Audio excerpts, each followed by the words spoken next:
Of course, one of the points we also remind everybody is that many of the vendors that come from town, they're nonprofit groups from town, and they use this as a fundraiser each year. So we would encourage everybody that comes to patronize those nonprofit vendors as much as possible, because those funds, any funds they spend with those people, go directly back into the town. And as far as the 4th of July committee, if people want to contribute towards the fireworks or the cost of the operations, how would they do that? They can do that by basically sending it to the 4th of July committee in care of the town hall here, 235 North Street. And we have a box here, and it will go to that committee, and then we will of course put it within our account here. So we would look forward to some donations. It's we try not to do anything pretty much at the event to raise money. We do get a percentage of the proceeds from the rides and the other amusements there. We do not get any funds from any of the nonprofit vendors. Everything that they get, they keep. Basically, we provide for them as much as we can. But we do get, as I said, a piece of the rides that we use to fund. But that's not a whole lot of money, and so we do have to do fundraising. We have a couple of people that do fundraising for us. It can be a little difficult and tenuous to raise the money for it. So yes, and I thank you for bringing that up. Donations would be very much welcome. Because I know the cost of running this thing is extraordinary, and the 4th of July committee has done a fabulous job over the last few years pulling this thing off, and it just seems to get better and better every year. People have been asking about the bonfire, though. Well, bonfire, the Ipswich River Park is not a good place to do the bonfire, actually. It's because it is an area that is preserved in as much of its natural state as possible, while still allowing, use of the park by mowing and clearing of some areas. It would be far more susceptible to a problem than the previous area that we did at the field that was only shot grass cut short. And even that, there were a couple of years when it dried out, and we had to keep right after it during the bonfire. That's the primary concern. The park is by far a more secure an area that's easy for the fire department to secure for the fireworks. But it is also one that would be susceptible to some damage from the bonfire. So we feel it's not in the best interest of the park to run that bonfire there. A secondary thing, of course, is that a bonfire is a little bit of somewhat of a polluter. So in view of all of the fact that the fireworks are far less intrusive on the environment and just as pretty, so we'll stick to those. Mr. Rowe? Are you doing fireworks again? Yes, we are. We're going to do 2 shows. We're going to do a small show of Class C fireworks on the 3rd, and then our main show, our big show, on the 4th. The reason we do the Class C fireworks, they're low level and smaller fireworks, but they have so many more interesting effects that are available in those than you can get out of some of the out of the larger shells. The larger shells go up high in the air and they have big bursts and noise and everything. But the Class C stuff, some of it is very unique, and we have some very unique stuff for you this year. I go every year to Pennsylvania. Pennsylvania is the fireworks capital of the world, basically. But I go to a exposition there, a weekend thing where we preview all of the latest stuff out of from the people that make these Class C items, and we choose from those. After previewing them over nights, we then buy specifically for this show and bring it back. So everything you see here is hand-picked. It's not in the Class C show. It's all hand-picked. It's not stuff that we just went and bought a bunch of stuff from a store. We hand-pick these items. We preview them and hand-pick them and put a show together with them. We actually have a basic show put together before we go out there, and then we buy the stuff that fits our show, and we actually build the show. I think they have. I love fireworks, and I've gone to a number, and I think that's, other than in Boston at the Esplanade, that's probably the best show around. They did a great job. Thank you very much. Mr. Muldoon? I agree. Warren and his group usually does a fantastic job in this July 4th display, and I have couple questions. You mentioned you have a new amusement company that is handling it. Have you checked their safety record? I would imagine you have. Oh yeah. And hopefully it's a good one. Yes. Well, we look into that, but it's a little more than that. We have to get, prior to any of this equipment showing up, every single ride operating company has to have all of their equipment state inspected every single year. And they also provide us with insurance and all the liability insurance and all those assurances. But they also send us copies of the state inspection certificates for every piece of equipment that's going to be on our site.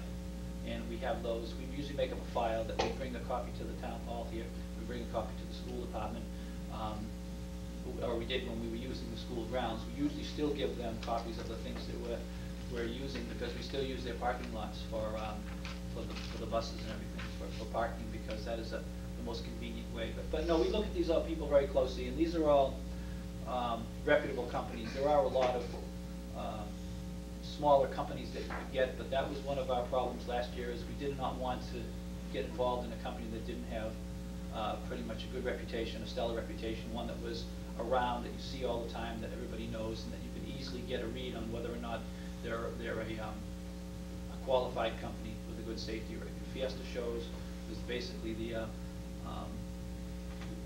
people that we talked to last year, and provided us with some with the rides that we had. And this year it's Bruce Smick, who was also, as I said, a big time company with a good safety record, all good quality equipment. And the insurance that is carried, usually there's $1 million and $5 million. Is that standard, or? Yes, it's actually regulated. Okay, that's more than enough to. It's regulated, yeah. They have to have that. The same thing with the fireworks. We have fireworks insurance. Fireworks companies provide the insurance. Even though I may go shoot the fireworks, I am at the time that I'm shooting the fireworks, I'm a hired gun for the warehouse that provides everything, which in this case will be American Thunder, and they provide us with all of the insurance and the bonds. And as a matter of fact, they have a new bond that they have to provide this year. It's a new state law. Fireworks laws have changed a lot in the past 5 years. They're pretty. They've gotten pretty intense, and there's quite a bit of protection provided for the community by state code. Okay, thank you. I just want to say that again, that it's the July 4th is usually a terrific display here in North Reading, and only probably rivaled by Boston's. And Mr. O'Leary has named me liaison to the July 4th committee, so I look forward to working with you for next year's. We'll make it even better. Thank you. We actually would also look for other help. I mean, it's a lot of work, and many of those items that you mentioned are items that it takes time to look into, and to make the arrangements for the rides, and to meet with the people, and to decide see what they have, and go through the whole thing. So there's quite a bit of work to put the whole program together every year, and we could use some help as well. Mr. Vito. Yes, thank you, Mr. Chair. Yeah, I'm just going to echo what the rest of my board members have said. Warren, is thank you. You and your committee do an outstanding job. I think we're better than Boston, because you don't have to go in there at 1 in the morning to get there for the next night. And you always come up with something new and exciting every year. And I know from in the past planning parties and functions, I can't imagine the hours that you and your committee must put into this. This is not like having 100 people go to a dance. This is, and I applaud you and your committee. I know the work. I can't imagine the work that you must put into it. Again, thank you. And I'm going to support this 110%. We could use, like I said, we could use a little more help. There is a lot of work there. And just one quick note: last year we did have the busing from the parking lots. This year we've expanded that some. There will be more buses and larger buses, and we basically North Reading Transportation is donating all this transportation to us for nothing. So, but what they did last year is they actually kept track of the people they carried and the way it all worked. So that this year we changed the plan a little to make sure we can provide even better service. So they've been very, very good. It's terrific. Yeah. Mr. Murphy. Just echo. Great job, great event. Thanks. I know it's a lot of hard work, and my family and I thoroughly enjoy it every year. I think the primary thing for us in the committee is that this is very much a community event. It is the one event every year that we hope most of the people in town come to, where neighbors can meet neighbors that they haven't seen perhaps since last year at the 4th of July. So, so we hope that that's what happens with both of the nonprofit groups, neighbors dealing with neighbors, and then and people coming down and get reacquainted and meet the new people, so that we can establish a larger sense of community in the town. With that, I'll entertain a motion. Mr. Murphy. Mr. Chairman, I move to grant the carnival permit to the 4th of July committee for July 3rd and 4th, 2001 to be held at Ipswich River Park, subject to all regulatory department requirements. Second. made and seconded. Any further discussion? Hearing none, all those in favor, please say aye. Aye. Aye. Those opposed? Unanimous.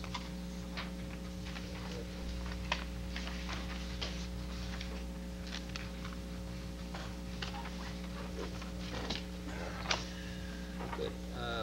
Next order of business is going to be go to executive session. We've asked Town Council Copeland and Page, Mr. John Giorgio, Mr. Darren Klein, will be meeting with the members of the board to give us an update of status on our pending litigation and negotiations, which will be matters of executive session. Again, we have two members of the board who need to be brought up to speed on things, as well as the veteran members of the board who always like to hear from our town council in relation to these matters.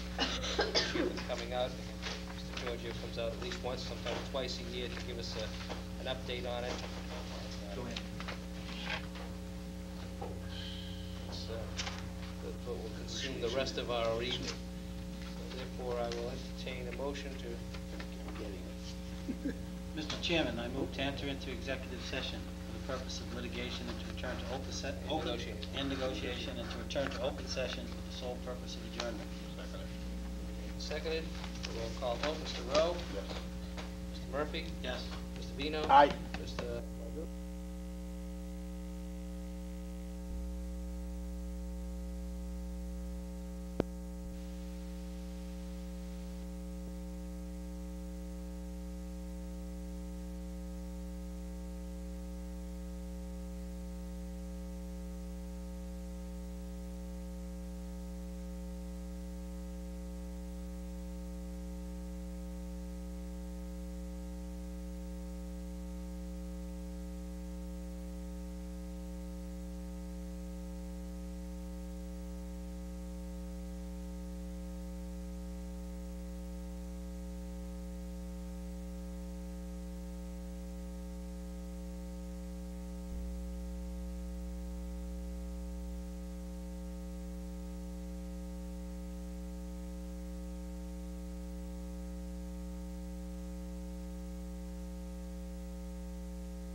Call this meeting of the North Reading Board of Selectmen to order. First order of business is the approval of minutes, June 4th, 2001, regular and executive session. Mr. Murphy. Mr. Chairman, I move to approve the June 4th, 2001 regular and executive session minutes as written. Second. Duly made and seconded. Any discussion? Mr. Chairman, Yes, sir. I will